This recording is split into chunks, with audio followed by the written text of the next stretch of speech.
Stephen, so your book, we live in a world that's so fast-paced, Twitter, social media, 140 characters or less. Can you briefly describe your book so that people will want to read it? Yeah, I just think it's one of those stories about, a kid growing up with a lot of challenges who, has a dad who's mentally, physically abusive and just kind of, finds humor in baseball and an escape and winds up becoming, a successful person and dad and puts all that behind him. Now, I read your book. It reads like a baseball Beverly Cleary. It's great. A lot of life lessons, a lot of baseball. What do you want people to take away from this book?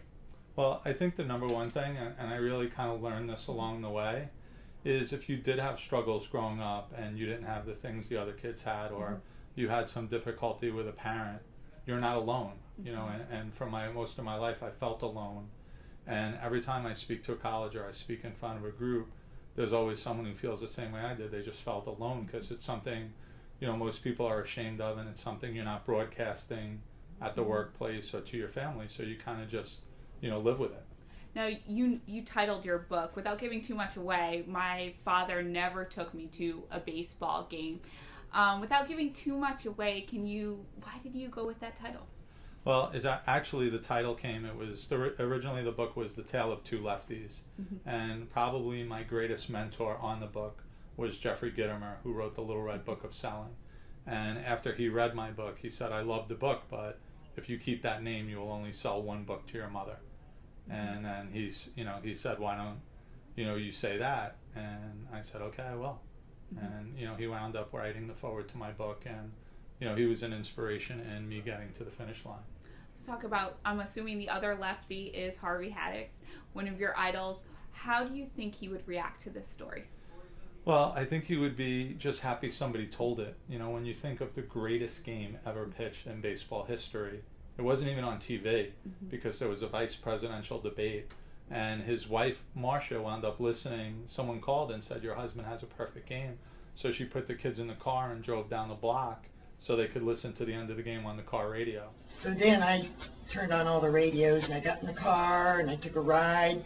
I got it better in the car than I did anyplace. You got the better reception in the car, so you rode around in the car and listened to it on the car radio. Yes, I did.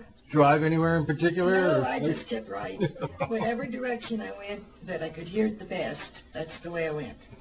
And your reaction at the end when it was over? Well, I was really heartbroken for him because he had worked so hard. But when you talked to him, what did he say?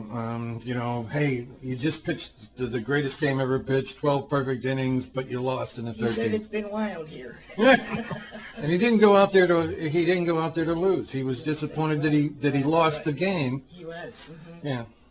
Warren. And I think the fact that he lost the game, he still had the greatest game ever pitched. So I think part of the fabric of the book and part of this story is life is perfect at times, but life's not always perfect. Now, you talked a lot about your grandfather, who was a positive role model in your life. You wrote a very deep thank you to him. How did it feel to kind of see those words on paper? Well, it was just amazing to be able to memorialize him. And he was probably the greatest gift I was ever given, because he was in my corner, and at a time when I was either alone or I was feeling, a bunch of different things from my dad. He was like my guardian angel and my protector. And he actually passed away on Christmas Day. And I've always just wished I could, show him, like that I did okay. And he was the kindest man I ever knew. And he always treated, no matter who it was, he treated them unbelievably. And I think I learned that from him. And I've always just tried to treat everyone I came in contact with, I've just tried to treat them great. What was the biggest challenge of writing this book? I think the biggest challenge writing the book was having a day job and then coming home to your family and not just collapsing in front of the computer and starting the book. So you have to pick, niche times to write, whether it's midnight or, after everybody goes to bed, now you go in front of your computer.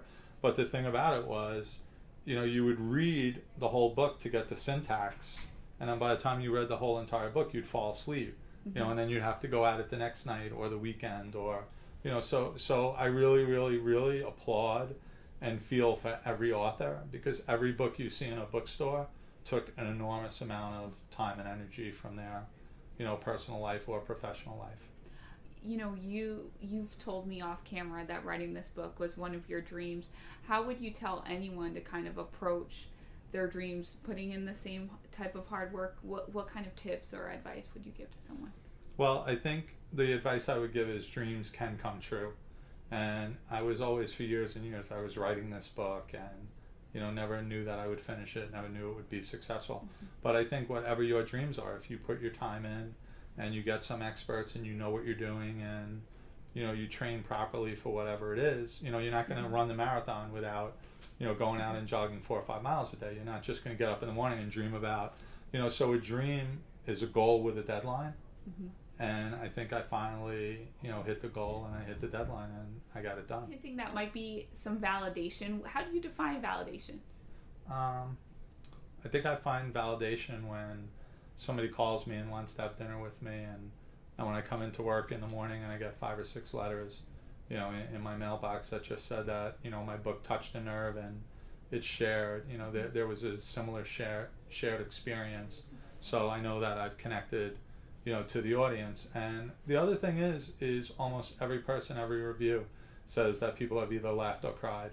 So I think whenever you make somebody laugh or you make somebody cry, I think you've touched an emotion in them. That's an important emotion.